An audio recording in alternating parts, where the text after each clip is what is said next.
A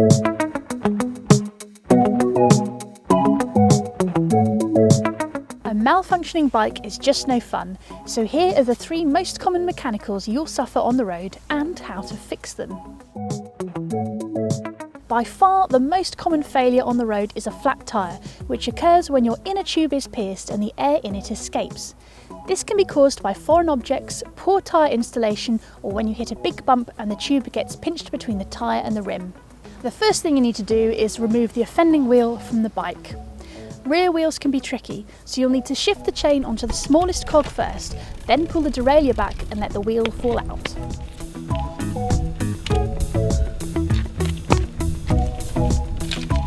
Now lay your bike gently on the ground, chain side up. We don't recommend flipping road bikes upside down, that just scratches the shifters. Using a tyre lever, work one side of the tyre off the rim.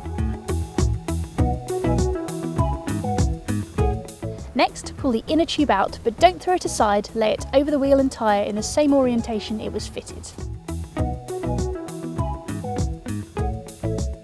Now take your pump, attach it to the valve and pump the tube up a little bit. You should be able to detect by sound or feel where the air is escaping. You've found your puncture. Examine the inner tube. If you've just hit a bump and your puncture looks like a snake bite, then you've pinch flatted and you'll have to fit a new tube. If there's just one hole, you've probably run over something sharp, so carefully check the corresponding area of the tyre by running your fingers around the inside. Be careful though, lest you impale yourself on a rusty nail. Remove the cause of the puncture and inspect the damage to the tyre while you're at it. If there's a serious slice in the casing, you may need to improvise what's called a boot to keep the replacement tube from escaping. Dollar bills are a popular choice for this in the US, but any piece of folded paper can work. Once you've diagnosed your puncture and eliminated the cause, fit your spare tube. Inflate it just a little, push it right into the tyre and then work the tyre bead back onto the rim. Only use tyre levers as a last resort here, as it's very easy to damage a tube with them. Before you inflate the tyre fully, pull the tyre back all the way around on both sides to check that the tube isn't trapped against the rim walls. Once you're happy, inflate it, refit your wheel and go ride your bike.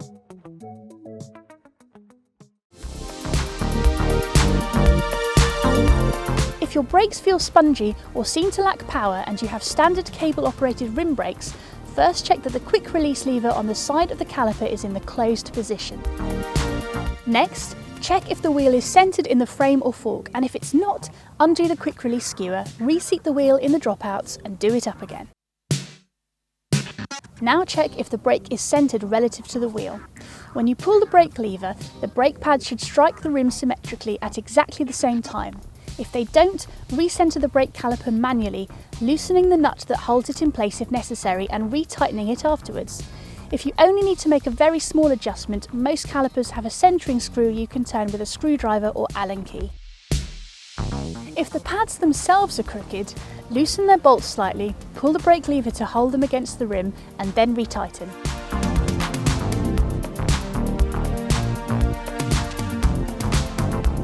If your brake levers are moving too far before the pads hit the rim, you can tighten the cable by turning the barrel adjuster on the brake anti-clockwise, looking from behind.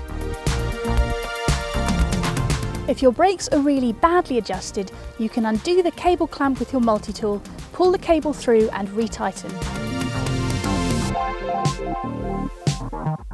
After doing this, pull the brake lever as hard as you can to make sure nothing is slipping.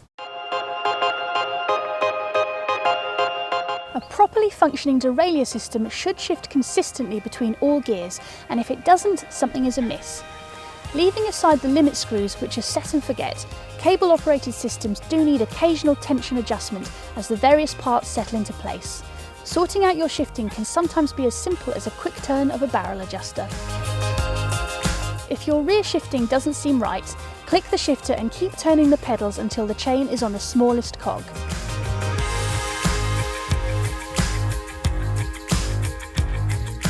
Now click the shifter once and pedal onwards. The chain should move onto the second cog smoothly. If it's reluctant, shift back to the small cog, turn the barrel adjuster on the rear derailleur a quarter turn counterclockwise looking from behind, and repeat.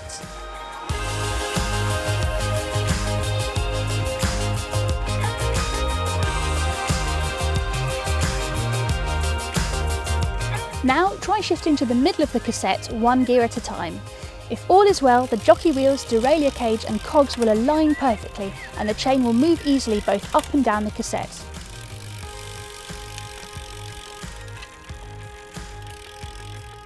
If you've overdone it, it will be reluctant to come back down and you need to turn the barrel adjuster back the other way.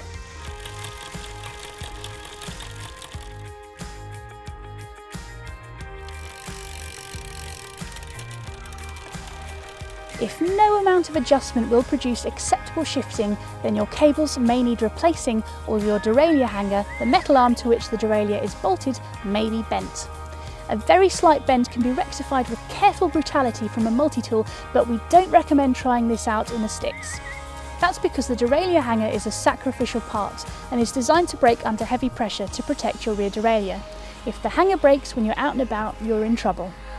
If you're having trouble shifting from the inner to the outer chainring up front, it's a similar story. You need to increase the cable tension slightly. The barrel adjuster that allows this is usually fitted inline near the handlebars. Modern bikes are wonderfully reliable devices, and if you're lucky and you look after yours, you'll never have to deal with anything significantly more complicated than the problems we've just talked about. Happy riding!